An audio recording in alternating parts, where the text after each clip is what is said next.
Saat kita jatuh, kita jadi tahu mana yang teman dan mana yang sahabat. Saat kita gagal, kita jadi tahu mana yang betul-betul peduli dan mana yang hanya singgah dalam senang. Saat kita tidak punya apa-apa, kita jadi bijak mengenal mana yang tulus dan mana yang bulus.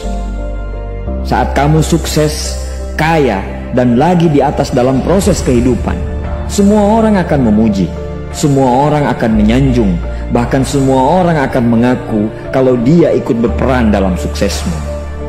Tapi pada saat kamu jatuh, pujian itu akan berubah menjadi hinaan, sanjungan itu akan berubah menjadi cacian. Semua orang tidak akan pernah menganggapmu ada. Percayalah, saat gagal, semuanya menjadi gelap. Kamu akan ditinggalkan, dan kamu seperti ilalang kering di padang tandus. Tapi saat gagal itulah Tuhan akan menunjukkan siapa yang setia dan siapa yang tidak setia. Kawan